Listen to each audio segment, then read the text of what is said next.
Assalamualaikum warahmatullahi wabarakatuh. Saya Putri Rizky dengan NIM 1022000039 dari Prodi Hukum Pidana Islam 2A dari Fakultas Syariah Universitas UIN Sultan Taha Saifuddin Jambi.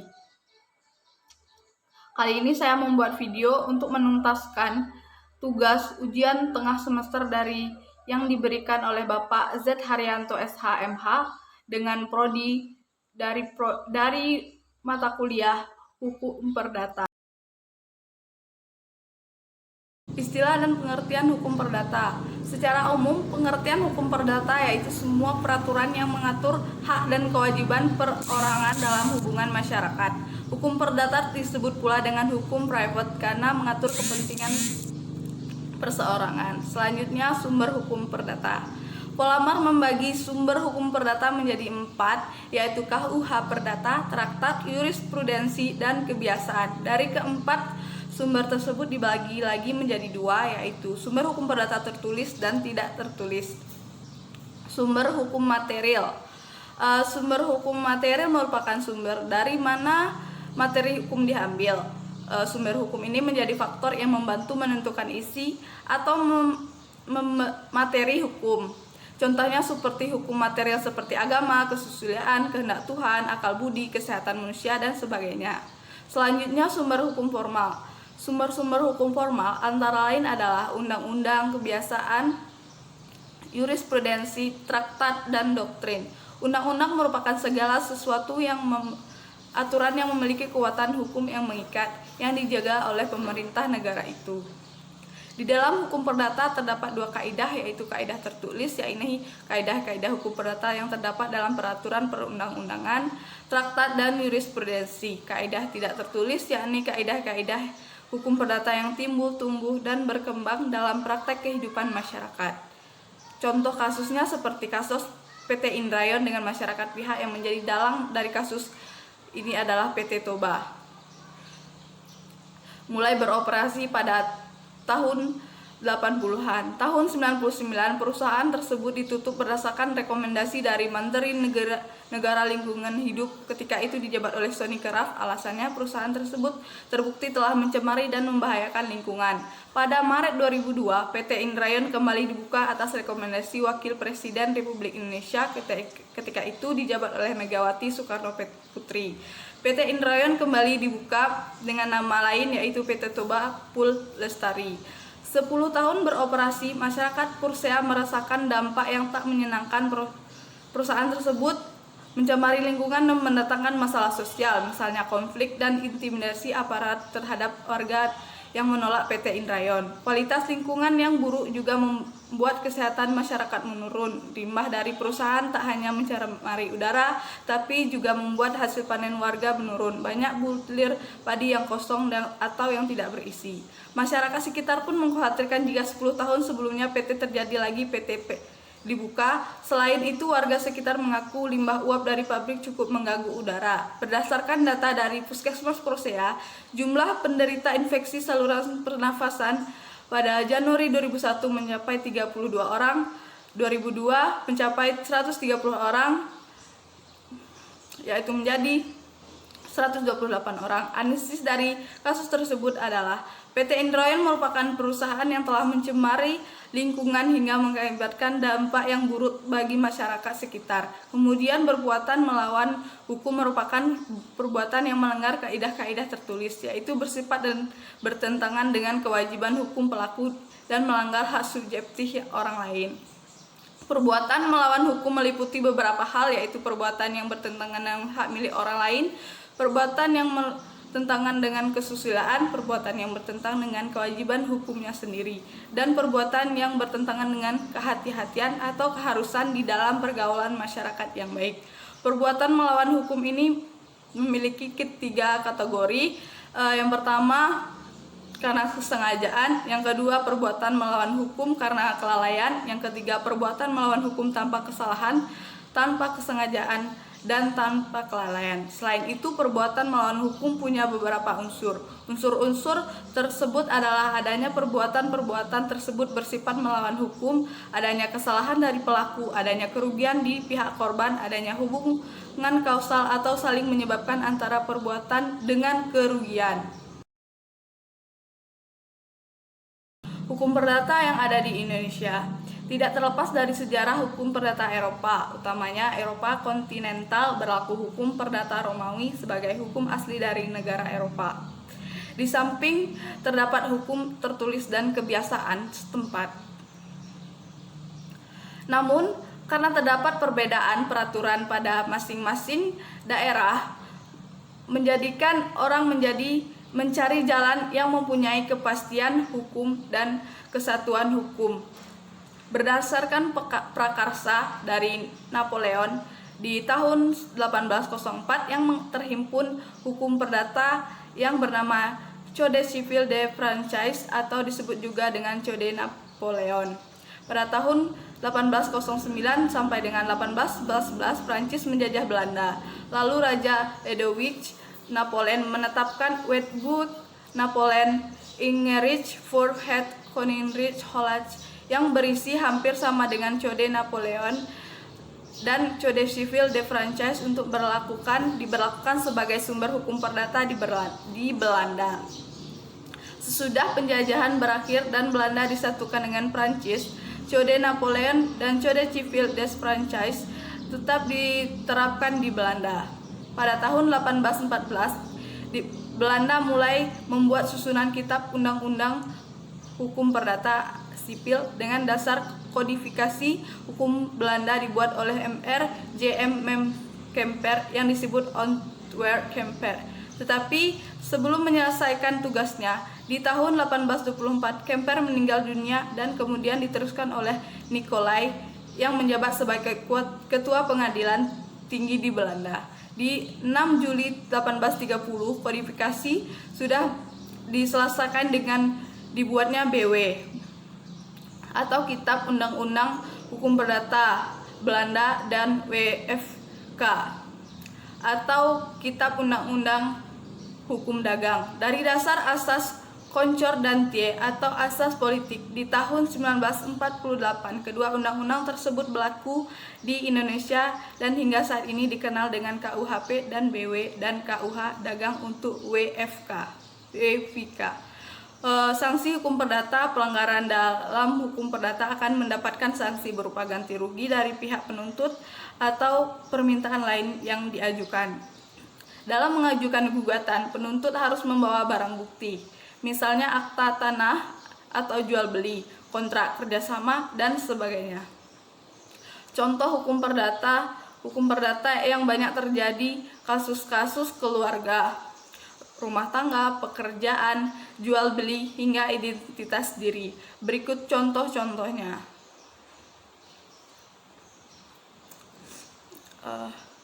Seperti hukum waris.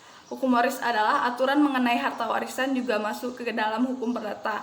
Hukum tersebut sangat penting untuk menjawab kasus-kasus seperti rebutan harta warisan oleh anak dari pihak keluarga.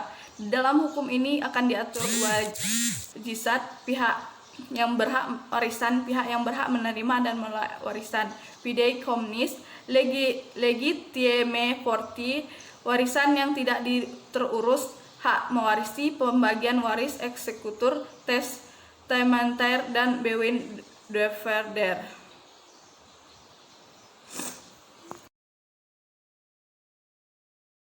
Subjek hukum adalah pemegang hak dan kewajiban menurut hukum dalam kehidupan sehari-hari. Yang menjadi subjek hukum adalah sistem hukum Indonesia yang sudah barang tentu berdasar dari sistem hukum Belanda. Ialah individu yang badan hukum, perusahaan, organisasi, institut, manusia.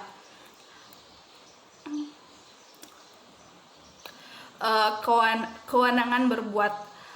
Untuk mengetahui apakah seseorang itu wewenang berbuat atau tidak, ada beberapa faktor yang membatasi seperti umur, kesehatan, perilaku. Wewenang berbuat adalah ada dua pengertian, yaitu yang pertama cakap atau mampu berbuat karena memenuhi syarat hukum.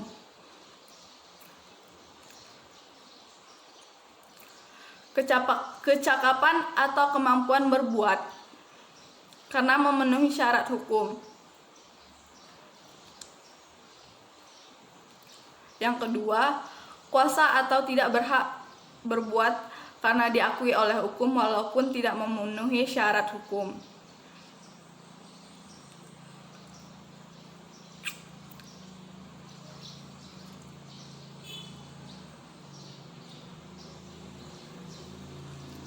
Yang ketiga, walaupun setiap orang tiada terkecuali sebagai pendukung hak dan kewajiban atau subjek hukum, tetapi tidak semuanya cakap untuk melakukan perbuatan hukum.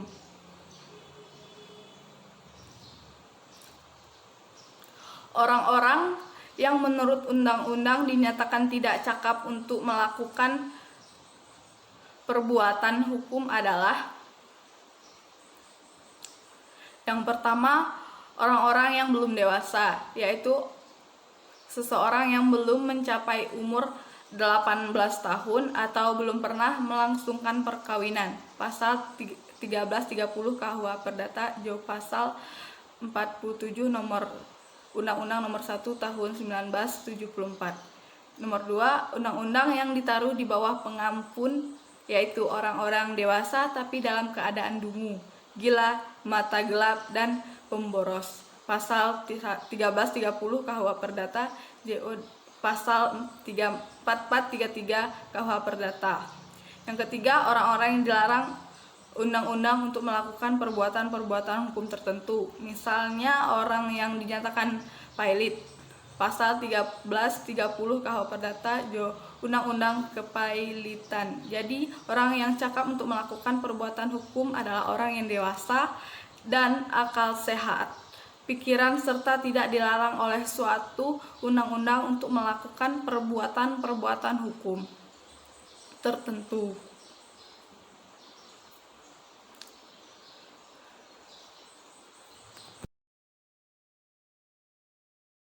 Selanjutnya, pengertian hukum perkawinan. Hukum perkawinan merupakan bagian dari hukum Islam yang memuat ketentuan-ketentuan tentang hal ihwal perkawinan, yakni bagaimana proses prosedur menuju terbentuknya ikatan perkawinan, bagaimana cara menyelenggarakan akad perkawinan menurut hukum, bagaimana cara memelihara ikatan lahir batin yang telah diikrarkan. Syarat-syarat sah perkawinan ada beberapa. Yang pertama, terdapat 4 persyaratan syahnya perkawinan menurut jumhur ulama dalam Islam, antara lain akad nikah, ijab dan qabul, calon mempelai laki-laki dan perempuan, wali dan saksi. Selanjutnya, perjanjian perkawinan. Perjanjian perkawinan diatur dalam pasal 29 ayat 1 Undang-Undang Nomor 1 1974 tentang perkawinan, Undang-Undang Perkawinan, Putusan Mahkamah Konstitusi Nomor 94/PUU XX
Selanjutnya, pemisahan harta kekayaan. Harta benda dalam perkawinan. Soal harta benda dalam perkawinan, pasal 35 Undang-Undang Nomor 1 1974 tentang perkawinan mengatur sebagai berikut. Yang pertama, harta benda yang diperoleh selama perkawinan menjadi harta bersama. Yang kedua, harta bawaan dari masing-masing suami dan istri, dan harta benda yang diperoleh oleh masing-masing sebagai hadiah atau warisan adalah di bawah pengawasan masing-masing sepanjang para pihak tidak menentukan lain. Dalam praktiknya, sebagaimana yang terakhir, pernikahan sedarah dan semenda. Hubungan sedarah atau hubungan sumbang atau insest adalah hubungan seksual yang dilakukan oleh pasangan yang memiliki ikatan keluarga, kekerabatan yang dekat, biasanya antara ayah dengan anak perempuannya, ibu dengan anak laki-lakinya, antar sesama saudara kandung atau saudara tiri. Selanjutnya, pasal 295 dan 296 KUH Perdata menyatakan keluarga semenda adalah pertalian keluarga karena perkawinan, yaitu pertalian antara suami istri dan keluarga saudara dari pihak lain. Di dalam Undang-Undang Perkawinan, larangan perkawinan saudara ini dipertegas dalam pasal 8 Undang-Undang Perkawinan. Dalam konteks ini, untuk mencegah terjadinya perkawinan incest. Pejabat yang ditunjukkan berkewajiban mencegah berlangsungnya perkawinan di atas, dan pegawai pencatat perkawinan tidak diperbolehkan melangsungkan atau membantu melangsungkannya perkawinan bila ia mengetahui adanya pelanggaran dari pasal di atas. Pernikahan sedara atau incest pada dasarnya adalah pernikahan yang dilarang dalam Undang-Undang Nomor 1 Tahun 1974 tentang perkawinan maupun dalam komplikasi hukum Islam jika menikah beragama Islam.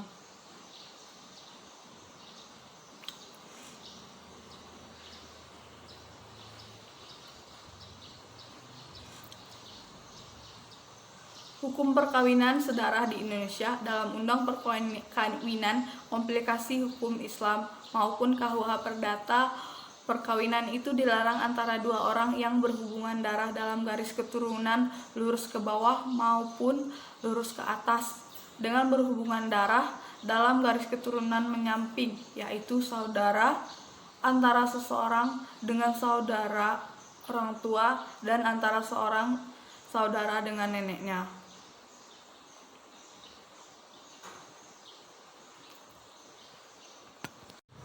Dampak yang bisa terjadi pada anak hasil pernikahan sedarah. Pernikahan sedarah tidak hanya dilarang dalam hukum agama dan negara, namun dampak yang bisa terjadi pada anak keturunan mereka juga harus diwaspadai. Hal ini karena bisa menyebabkan anak lahir cacat baik secara fisik maupun psikologis, bahkan tingkat kecerdasan yang rendah. Salah satu penelitian menyebutkan 40% dari anak hubungan saudara yang memiliki pertalian darah dekat akan membuat anak lahir dengan cacat fisik hingga defisit intelektualitas yang parah. Berikut adalah beberapa risiko yang bisa terjadi dari anak hasil pernikahan saudara. Menderita cacat lahir serius seperti kelainan jantung bawaan, kaki bengkok, bibir sumbing, hingga Down syndrome. Gangguan mental pada anak, kelainan resesif autosomal yang diakibat adanya penyatuan dua gen abnormal, cacat fisik, gangguan intelektualitas yang parah, tingkat pertumbuhan yang lambat, kanker, sistem kekebalan tubuh yang lemah, hingga rawan jatuh sakit, berisiko tinggi mewarisi penyakit yang diderita ibu atau ayahnya, badan kerdil, berat lahir rendah, kematian pada bayi.